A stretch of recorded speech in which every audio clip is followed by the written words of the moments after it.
This is Agritalk Africa, the podcast that puts farmers first.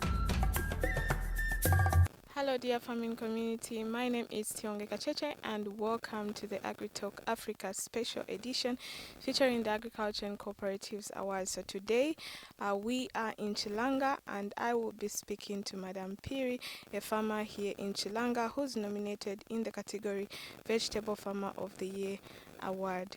Madam, thank you so much for having us here at your farm. Thank you so much. Okay, so just to begin, can you just tell us about your journey into farming, how it began? Yeah, to start with, as we have said, I'm a vegetable farmer, though not Chilanga, but in Kafue. This is Kafue district, yes. So correction, it's Kafue, not Chilanga. Chilanga is Kafue district, yes. We started the vegetable farming sometime in 2002 when we shifted into this farm. When we stopped our active employment, we thought we should be on the farm to do some vegetable agriculture farming. And for us, vegetable farming was a better farming because it has value instead of the field crop, which you do only once a year and then you wait for another year. Now the vegetable farming, you do it 24/7 from January to December.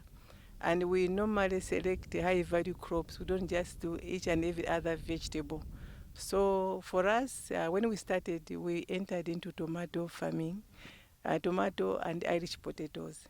So those two crops, we made some effort to at least improve even on the production. And fortunately enough, at one time or another, I was picked with a USAID program, Profit Plus, where we were taught how to do better farming in tomato and onions. And then with that knowledge, I think we improved our production. And we did very well. That's how when people are coming here, they say Papa Phiri tomato, because we are known by that name. And we have done tomatoes with passion up to sometime, I think 4 years ago. Then we shifted to chili because we saw that chili had also good value. And then we stopped the tomatoes and we were just doing the chilies, the potatoes. But we have gone back to tomatoes because we have passion for tomato. And tomato has got, it's also a high value crop.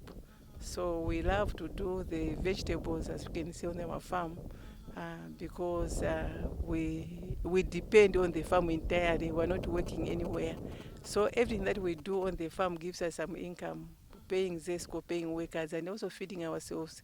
We don't have any other source of income, just on the farm. So for us, vegetable is our employer. Yeah. Since you've mentioned vegetable being your employer, who is the target audience? Who is the target market for the vegetables? Yeah, vegetables, for instance, the chilies, we supply the companies like Luano, Honey, they do the chili sauce. If you're going to shop at, you find their chili sauce called God Flavor. That is from habaneros that comes from our farm also. We have signed an MOU with them. We also supply Livonia on a third party. Sometimes we also supply ShopRite through Fresh Market, but on a third party. And then we also supply fresh picked. So these companies get chilies from us nearly each and every week. When we have, we supply them. With all that you have mentioned, could you mention maybe some of the challenges that you are facing as a farmer? Yes, as a farmer, there are many challenges. The first one, like this time around, we have with frost. This area, we do have frost. So like this time around, we're not supplying it because most of the crops were hit by the frost. So they are frozen and they are scorched. Sometimes also the pest, especially for the tomatoes. The tuta and other pests are a nuisance to us as farmers. Also, sometimes the water, like the past 2 years, because of the drought, the water levels were not good enough. So we had some challenges in watering some of the fields. But fortunately enough, we have a reservoir. And fortunately also enough, we have solar, because ZESCO power is also a challenge. But fortunately enough, we have the solar. That we do pump water during the day into our reservoir, and then in the night when we have ZESCO, that's when now we water the fields.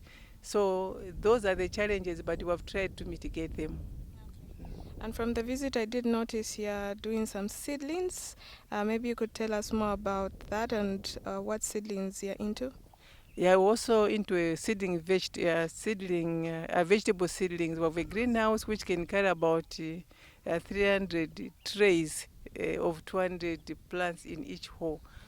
So this greenhouse also helps us to do our own seedlings, and also we supply to people that want seedlings from us. And we plant the seedlings on demand. We don't just do them and then advertise, because sometimes we may plant and then nobody comes to buy. So the greenhouse also helps us to make a plan, a proper plan for our own consumption, because you have your own capacity to do the seedling that you want at a certain time. So we don't have a challenge on that one. So the greenhouse is a very great help for us, and also the community around. Those that cherish the seedlings from the greenhouse, they use our greenhouse. You know that this expensive seed, if you put it on the ground, sometimes you maybe put 1,000 seeds on the ground, and maybe germination will be very poor. You only get maybe 400. But when you use the greenhouse, normally germination normally is about 90%. Sometimes even 100%. You find that everything has germinated. So there is less loss of seeds when you use the greenhouse. So it has helped us a lot. And with this knowledge that you have, are you helping other farmers? Are you impacting this knowledge into other farmers to do with seedlings? Actually, we are doing it a lot. Most farmers have appreciated us. And actually, for me to know about the greenhouse, it was not just from anywhere. Uh, During, I think, 2013, 2014, I was on a program with Profit Plus where I was a lead farmer here. I was called a farmer advisor. I was being trained to train other farmers. So in this area, I've trained more than 500 farmers on both the seedlings and management on the farms. So most farmers here are doing the vegetable farming through the knowledge that they have acquired from here. Our farm at one time, it was a farmer field school. So people used to come here to learn, and they are still coming to learn. Mm. And then what is your motivation when it comes to you, like keeping going, keeping doing this, looking at the fact that you've been in this business for some time? When things are bad, what motivates you to keep going?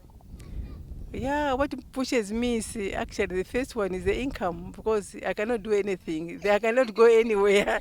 Yeah, we are here to stay. So what pushes me is that because I need to earn something. But also I think I have the passion to help others. You know, before I became a full-time farmer, I worked as a women's coordinator. I used to work with the women in the villages. So that passion, I think, is still with me, and it motivates me a lot. When I see somebody not doing well on their farm, especially women and youth, I try hard to help them. So it keeps me going. And others are saying I waste my time because I don't earn anything from teaching others. But for me, just to see somebody doing well, it gives me pressure. So it motivates me, I think. Mm. You did mention women and youths. So what advice would you give to the women and youths that would want to get into farming or are just starting out? Yes, women and youth, normally I see them with passion, especially where it comes to helping the family members. So my advice to women and youth is that when you want to do farming, there's nothing difficult. But what you should do, you should not just grow just because others are growing. But first, you should also search for market, see what crop that you are growing will have a market, so that when you grow something, you have somewhere to sell. And to start with, I think, like for me, I don't do large areas like hectares and hectares. Do small portion, but manage it well. Then you have a good product from there, and you have, good market. Because people at the market, they look at the appearance of what you have produced. So if you have a good product, it will be very easy for you to sell. Even as I've said, we sell to Fresh Market, we sell to choppies. They don't just get, but they look at the quality, how the thing looks like, the produce look like. So I would advise my fellow women not just to go into farming just because somebody is doing something, but just to do something, first research and see what crop can sell where and what time. and then you grow for a market. And then the other thing is we should not have, sometimes we should be stingy. Others, they think we cannot buy expensive seed. We want to buy cheap seed, then we will not have good produce. So we should look for quality seed, not recycled seed, but quality seed. And the other thing is that this time around, let's do farming as business. We do farming where we shall spend, and then we know we shall get something. And let's try to do the farming that we do throughout the year. We look for drip, we look for maybe even rain hose, but rain hose, you need a lot of water. But a drip, previously people used to think drip is for big people, the white people, but the drip is the best and is an essential tool for a farmer to succeed. So let's look for drip. There are drip that can be helpful, very helpful. Manage, even the price is not very expensive. They are reasonable. But when you do your crop using a drip, especially this time around, you conserve the water.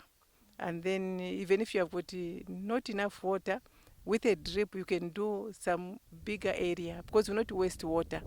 So I would advise my fellow women, the youth, let's look for drip before we start doing our farming business. And let's do farming as business so that we should not just be complaining, you have no food, whatever is happening. But when you do farming as business, you not complain. Because people like us when they farm, even if today I've not sold anything, but I will know I'm seeing something is growing. I know in 2 weeks' time I'll have some money.